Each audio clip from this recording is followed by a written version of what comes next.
ajarannya, yaitu termasuk kampung itu ya, penduduk itu, maksud termasuk hukuman itu di ayat 65, yaitu yang melanggar di hari Sabtu, maksudnya sebagai kera yang hina itu nakalan, peringatan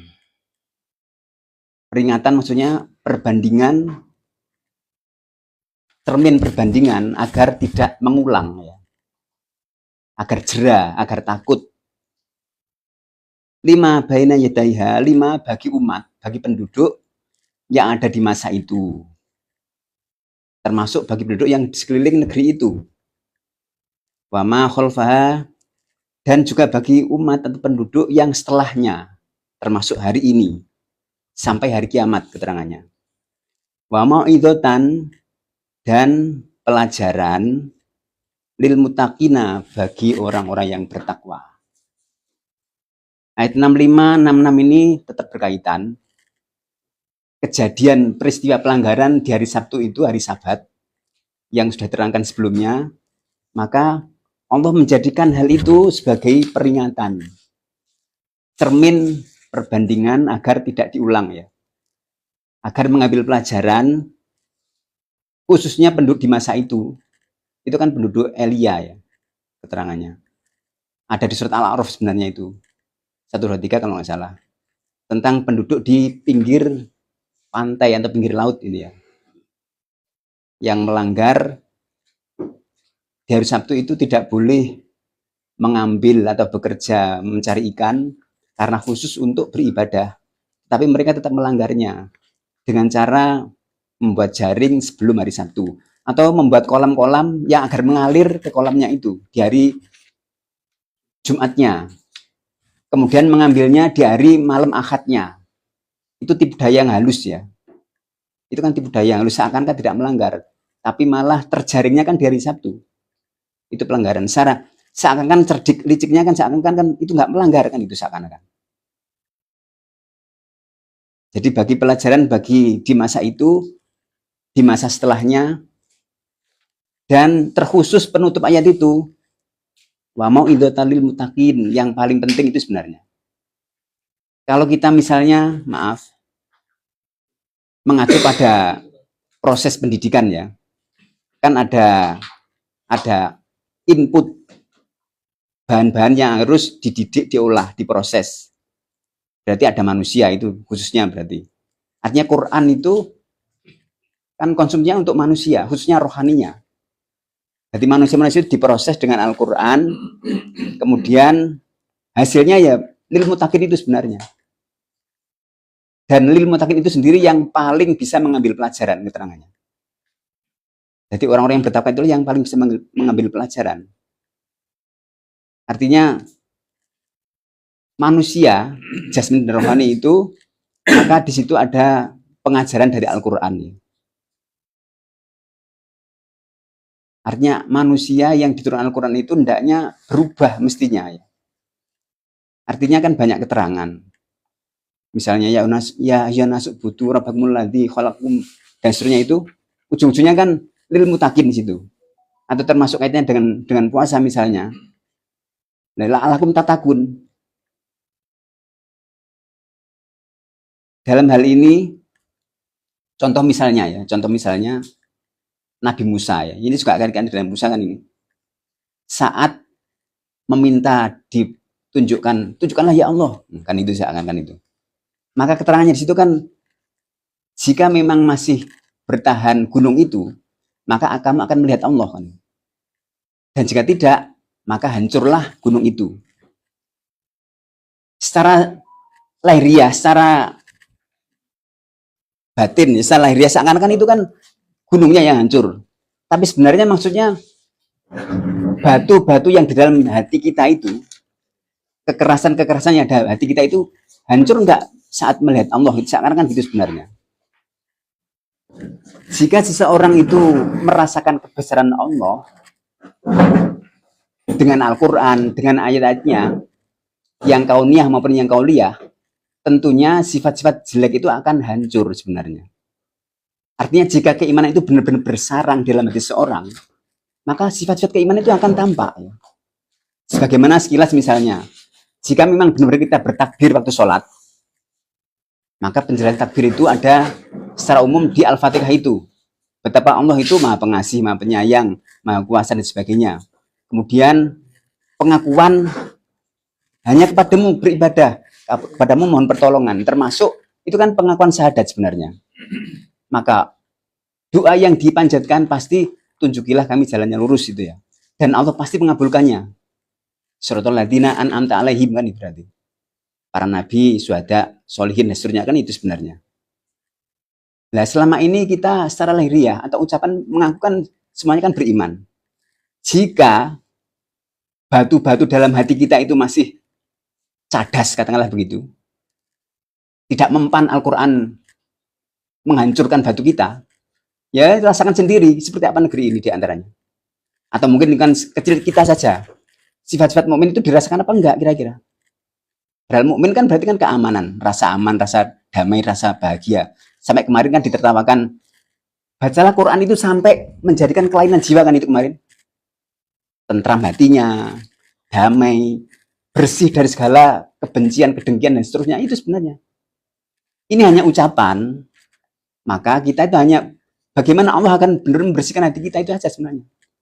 Maka jika itu benar terjadi, maka itulah pelajaran bagi orang yang bertakwa. Artinya bertakwa itu menyadari betul kehadiran Allah. Coba baca, maaf, Al-Baqarah 115. Tolong bacakan, ada apa di situ kira-kira?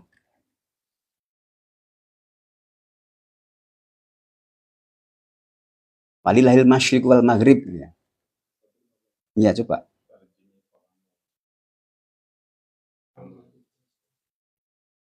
Dan milik Allah timur dan barat, kemanapun kamu menghadap di sanalah wajah Allah. Luas maha mengetahui. Mungkin secara tekstual nggak akan ditemukan hadis terjemah tafsir seperti itu. Artinya dan milik Allah lah timur dan barat itu kan simbol saja. Artinya seluruh alam semesta itu kan milik Allah. Dan kemanapun kamu menghadap, kamu berpaling, kamu kemanapun kamu menuju itu wajah Allah ada di situ. Terus seperti apa wajah Allah itu? Secara umum itu kan ciptaan Allah. Jika hati itu benar-benar beriman, maka akan kasih sayang. Akan menumbuhkan kasih sayang. Maka Al-Fatihah itu kan yang paling dominan sifat Allah itu kan Ar-Rahman Ar-Rahim. Jika sholat itu bertakbir dengan benar dan rasakan Ar-Rahman Ar-Rahim dengan benar, pasti akan menyaksikan Allah di setiap saat, setiap waktu itu nyata dan nyata.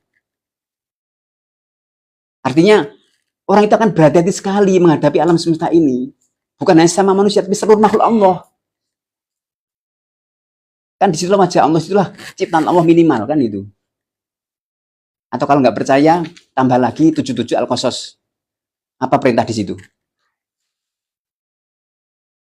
Al-Qasas 77, Al-Qasas 28 kalau nggak salah ya. Wa ahsin kama ahsanallah di situ. Dan carilah pahala negeri akhirat dengan apa yang telah dilakukan kepadamu.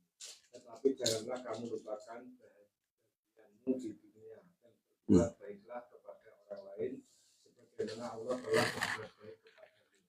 Dan janganlah kamu berbuat kerusakan. Sungguh Allah tidak menyukai orang yang berbuat kerusakan. Fa ahsin kama ahsanallah kan. Berbuat baiklah sebagaimana Allah berbuat baik. Seakan-akan kan disuruh contoh Allah itu contohnya. Ya secara mudah ya bagaimana Asmaul Husna itu kita rasakan dan kita lakukan seperti itu. Nggak mungkin persis seperti Allah, nggak mungkin. Tapi kan contoh-contoh Allah itu kan luar biasa. Coba, adakah yang berdoa kepada Allah? Tetapkah diberi nafas? Tetapkah diberi minum? Sebagaimana orang-orang beriman, tetap sama kedudukan lahiriahnya. Kalau kita, kemarin kan dicontohkan di Gedek itu, kita mau nolong saja pilih-pilih. Kalau nggak orang yang paling baguslah, taatlah, kan gitu. Nggak seperti itu contoh dari Allah. Allah yang didurgai oleh siapapun tetap dikasih minum, dikasih nafas, kasih oksigen dan rasakan dan bersama. Bahkan mungkin lebih baik loh ya kadang-kadang. Orang-orang yang didurgai kan orang-orang kafir itu kan malah hartanya banyak. Karena harta dunia itu kan keterangan seperti itu. Tidak lebih daripada seekor sayap nyamuk kan itu tuh. Seandainya lebih dari itu Allah nggak akan mengasihi malah. Artinya karena begitu rendahnya dunia. Tapi dunia yang rendah itu dibuat permusuhan oleh manusia yang mulia. Manusia kan makhluk mulia. Tapi direndahkan dengan hal yang rendah. Sehingga bermusuhan dengan sama manusia. Atau sama mukmin atau sama seagama pun juga bermusuhan. Na'udzubillah min dzalik, tsumma na'udzubillah. Barangkali puncaknya ya bagaimana kita benar-benar Allah jadikan takwa itu. Sehingga menyadari setiap kecil apapun. Sehingga akan muncul kalimat misalnya di Al-Imran itu Rabbana ma khalaqta hadza batila kan. Jadi tidak ada yang sia-sia Allah ciptakan itu seburuk apapun yang kita lihat ciptaan Allah itu. Semuanya. Kan fakina, subhanaka fakina anda benar. Masih engkau ya Allah dan lindungi kami dari api neraka. Barangkali itu mungkin kalau mau diperjelas monggo.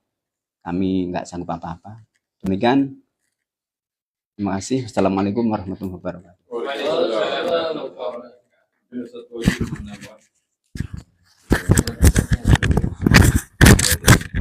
Oke, baik. Ini cukup menarik ya ayat ini bagi kita, seperti yang sudah disampaikan Ustaz Bukhari tadi. Ayat 66 ini merupakan kelanjutan dari ayat 65 terkait dengan perilaku orang-orang Yahudi yang telah melakukan pelanggaran terhadap perintah Allah. Poinnya itu. Orang-orang Yahudi yang telah melakukan pelanggaran terhadap perintah-perintahnya Allah. Terutama di hari Sabtu itu mereka langgar dengan melakukan rekayasa untuk tetap bisa mendapatkan ikan. Padahal di hari Sabtu itu sudah berjanji pada Allah bahwasanya hari Sabtu itu dipakai untuk ibadah. Nah, kemudian karena bentuk pelanggaran itu maka mereka dihukum oleh Allah, dijadikan menjadi kera. Banyak tafsir yang mengatakan kera ini kera beneran, tapi hanya 3 hari. Setelah itu mereka meninggal, tidak sampai sempat beranak pinak, sebagai simbolisasi saja. Maka peristiwa ini kemudian oleh Allah Taala fajalnaha nakalan, maka kami jadikan, sebagian tafsir mengatakan ha itu merujuk kepada negeri tersebut atau kampung tersebut, tempat terjadinya peristiwa itu. Ya, kami jadikan kampung itu Naila tadi ya, tempat peristiwanya di kampung itu nakalan sebagai peringatan lima baini yadaiha bagi kampung-kampung yang ada di sekitarnya atau bagi umat saat itu yang mendengar berita ini, yang melihat langsung berita itu, baik yang menyaksikan langsung, yang tidak terlibat pada masa itu, ataupun mereka yang mendengar peristiwa itu saat itu. Peringatan wa ma khalfa, dan pada generasi setelahnya, termasuk kita. Wa mau'idatan lil muttaqin, dan menjadi pelajaran lil muttaqin bagi orang-orang yang takut pada Allah Subhanahu. Nah, poinnya di sini. Nakalan, peringatan. Ya, kalau kita melihat ini kan satu peringatan, artinya supaya kita bisa menyadari bahwasanya setiap orang yang melanggar perintah Allah Subhanahu wa taala pasti ada konsekuensinya. Nah, pasti ada konsekuensinya. Apa hikmahnya, pelajarannya? Yang pertama, mereka ini kan merekayasa, ya kan? Artinya siapapun yang merekayasa hal yang haram untuk jadi halal, kan adanya ini jelas Allah perintahkan ini haram. Kemudian direkayasa dengan demikian rupa, dengan teknologi atau dengan apa, ada dengan kebijakan dan sebagainya, sehingga keharamannya itu menjadi samar, bahkan kemudian muncul akan halal. Nah, ini termasuk dalam hal ini pelanggaran seperti mana, sebagaimana yang direkayasa oleh kaum Yahudi. Mereka merekayasa kan, supaya bagaimana mereka tetap patuh, akan patuh pada Allah, tapi tetap mendapatkan ikannya gitu. Gitu. Tetap mendapatkan ikannya, itu rekayasa kan itu. Jadi pelajaran pertama adalah orang-orang yang merekayasa, mengakali istilahnya itu sesuatu yang diharamkan untuk bisa menjadi halal, maka dia termasuk menjadi kategori orang yang persis seperti yang Allah firmankan ini. Tidak mengurangi sifat keharamannya itu. Artinya mereka termasuk orang-orang yang melampaui batas, melanggar hukum-hukum atau perintah Allah. Itu yang pertama ya. Yang kedua, setiap pelanggaran itu pasti ada konsekuensinya, besar atau kecil. Disesuaikan dengan tingkat pelanggarannya.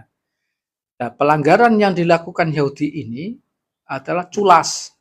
Maka dibentuklah majasnya seperti kera. Kera kan culas. Ya kan? Kera itu sifatnya, wajahnya seperti manusia, tapi sifatnya kayak kera. Apa sifatnya kera itu? Rakus. Ya enggak? Tamak. Rakus, tamak.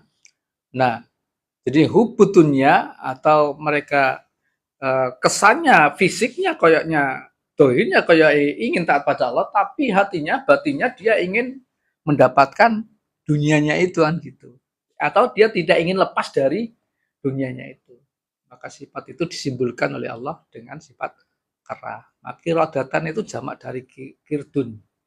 Ya Pak, itu jamaknya kirdun. Makanya kirodatan khosiina. Nah, kalau kirdun khosiin, khosi gitu. Kirodatan khosinya, karena mereka sebagian dari orang Yahudi yang termasuk itu, ya mereka menjadi kera yang hina, ya, dihinakan dengan sifat-sifatnya yang seperti kera itu. Nah, wa mau'idatal lil muttaqin, dan ini pelajaran bagi kita sebagai orang yang bertakwa. Apa pelajarannya? Supaya kita tidak meniru. Supaya kita tidak meniru apa yang dilakukan oleh orang-orang Yahudi dengan cara-cara culas seperti itu. Nah, kan begitu. Jadi setiap ayat, setiap firman yang Allah berikan pada kita itu kan pasti mengandung pelajaran. Pelajaran apa yang bisa kita ambil dari peristiwa itu? Kita sebagai orang-orang yang merasa bertakwa dan sebagainya, maka ketakwaan kita itu sebagai wujud rasa takut kita pada Allah itu untuk menghindari perbuatan-perbuatan yang menghinakan diri kita sendiri. Karena kalau kita melakukan seperti itu, maka kita termasuk pada kategori orang yang menghinakan diri sendiri. Akan lunturlah sifat ketakwaan itu, akan hilanglah ketakwaan itu dengan pelanggaran kepada perintah Allah Subhanahu wa taala. Nah, mungkin itu intisarinya itu. Apa namanya? Untuk menambahi yang sudah-sudah, karena memang inti daripada cerita itu adalah kandungan hikmah atau kandungan mau'idoh yang ada di dalamnya. Cuman di sini yang mungkin kita bisa ambil pelajaran adalah di kalam Allah yang berbunyi walaqad alimtum. Nah, di situ ada kata laqad, la dan qad. Ya, itu bentuk takkid ya. Kalau kita belajar ilmu nahwu itu semuanya merupakan bentuk takkid, bentuk penyangatan gitu ya. Dan sungguh-sungguh alimtum ya, kalian wahai orang Yahudi gitu ya. Jadi ini menarik ya, bahwa orang-orang Yahudi sampai sekarang pun ya mereka masih ingat dengan sejarah mereka. Ya. Maka dari itu perlawanan Palestina selalu meneriakkan kata-kata Khaybar ya Yahud gitu ya. Bagi mereka peristiwa Yahudi Khaybar itu sangat membekas, bahkan sampai turun temurunnya gitu ya, sampai keturunan mereka sampai sekarang itu. Ya, dan kebencian terhadap kaum muslimin, terutama terhadap Nabi Muhammad SAW, itu diturunkan sampai sekarang ini. Ya, maka dikatakan di dalam surat Al-Baqarah, walan tarda ankal yahud. Itu yang pertama, bahwa Yahudi itu sangat paham dengan sejarah mereka, dan bahkan Yahudi sangat paham terhadap hadis-hadis Nabi Muhammad SAW. Dan itu terbukti di mana? Terbukti dengan mereka menanam pohon gorgot, ya. Pohon gorgot itu ya. Mereka mempelajari, mereka secara zahir mereka mendustakan Nabi Muhammad. Tapi ternyata mereka mempelajari segala aspek, bahkan tentang kehidupan sehari-hari. Mereka ambil dari Nabi Muhammad SAW. Dulu pernah saya belajar, pernah mendapati artikel gitu ya, yang menarik tentang pembahasan kenapa kita malah harus mengkonsumsi susu sapi gitu ya. Padahal orang-orang Yahudi malah nggak terlalu tertarik dengan susu sapi. Mereka tertarik dengan susu kambing. Karena kalau kita cari di hadis-hadis Nabi, tidak ada Nabi konsumsi selain susu kambing, daging kambing, ya. Maling yang lainnya adalah unta. Dan itu pun mereka ikuti. Dan ternyata kandungan protein yang ada di kambing itu jauh lebih tinggi dibanding yang ada di sapi. Tapi kemudian kambing ini banyak seringkali dijadikan kambing hitam. Sudah kambing dikambing hitam kan gitu ya. Bahwa dia jadi penyebab penyakit-penyakit yang ada. Nah, di situ kita mulai mendistorsi banyak sejarah. Sampai pada tahap pohon gorgot itu tadi. Kaum muslimin saat ini sudah sangat terbuai dengan kehidupan mereka gitu ya, sampai melalaikan apa yang akan terjadi di masa yang akan datang. Sedangkan kaum Yahudi sangat yakin, bahkan tentang kehancuran mereka sendiri mereka sangat yakin. Karena itu mereka kemudian menanam banyak-banyak pohon gorgot, dan itu bersesuaian dengan hadis Nabi gitu ya, bahwa besok pada hari kiamat ya tidak akan terjadi hari kiamat sampai orang kaum muslimin itu memerangi Yahudi sehingga mereka kemudian bersembunyi di balik-balik batu dan pohon gitu ya. Kemudian pohon dan batunya sampai mengatakan, di belakang saya ini ada orang Yahudi, uktulhu, bunuhlah dia gitu ya. Illa sajaratun wahidah. Ya. Apa itu? Ya pohon gorgot itu. Maka mereka menggalakkan pohon gorgot. Maka di sini jadi pelajaran bagi kita bahwa untuk menjalankan kehidupan itu yang kita lihat itu harusnya, yang kita jadikan cerminan itu harusnya adalah masa lalu tentang sejarah gitu ya. Maka di sini diingatkan orang Yahudi itu, walaqad alimtum, kalian benar-benar tahu itu soal orang yang dijadikan kera itu, kalian benar-benar tahu. Kalian nggak nolak sejarah itu. Kalian tahu di manuskrip kalian. Tapi kemudian ya karena memang Allah sudah ciptakan Yahudi itu seperti itu, ya sudah. Cuman ini bisa diambil ibrah, mauidhah untuk lil muttaqin, orang-orang yang bertakwa. Dan juga kemudian dikata al-qirodah tadi ya, ini juga menarik kenapa Allah kemudian mensifatkan manusia menjadi seperti kera gitu ya, dengan kesalahan di menjaring di sebelum hari Sabtu datang mereka sudah menyiapkan jaring-jaring mereka gitu ya. Kenapa harus sosok kera? Di sini Ibnu Katsir mengatakan gitu ya, lima dabil kirodah. Ibnu Katsir mengatakan wahia ashbahu syai'in bil unasi fi syaklid dhahir. Ya, karena kera itu paling mirip bentuknya seperti manusia, nah, secara dhahirnya. Walaysat bi insanin hakikatan. Ya, akan tetapi dia bukan manusia secara hakikatnya. Kalau dilihat punya tangan, punya kedua kaki, punya kedua kaki. Tapi ternyata dia kera. Nah, sama dengan itu tadi. Kelihatannya di hari Sabtunya nggak ngapa-ngapain. Kelihatannya di hari Sabtunya masih ibadah. Tapi ternyata dia sudah pasang jaring dulu, pasang umpan dulu, pasang. Nah, di situ yang kemudian dianggap sebagai penyelewengan terbesar oleh Allah. Karena itu kemudian ditashbihkan kepada kera. Nah, sama-sama punya dua tangan, sama-sama punya dua kaki. Tapi ternyata bukan manusia. Nah, ini menurut Ibnu Katsir rahimahullah taala alam. Dan kalau kita lihat juga lagi sifat-sifat kera itu memang sangat jelek gitu ya. Itu seperti yang dikatakan siapa Ustadz Adi Hidayat gitu ya, bahwa semua sifat buruk itu ada pada kera.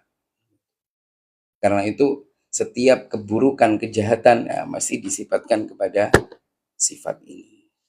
Oh ta'ala alam. Monggo.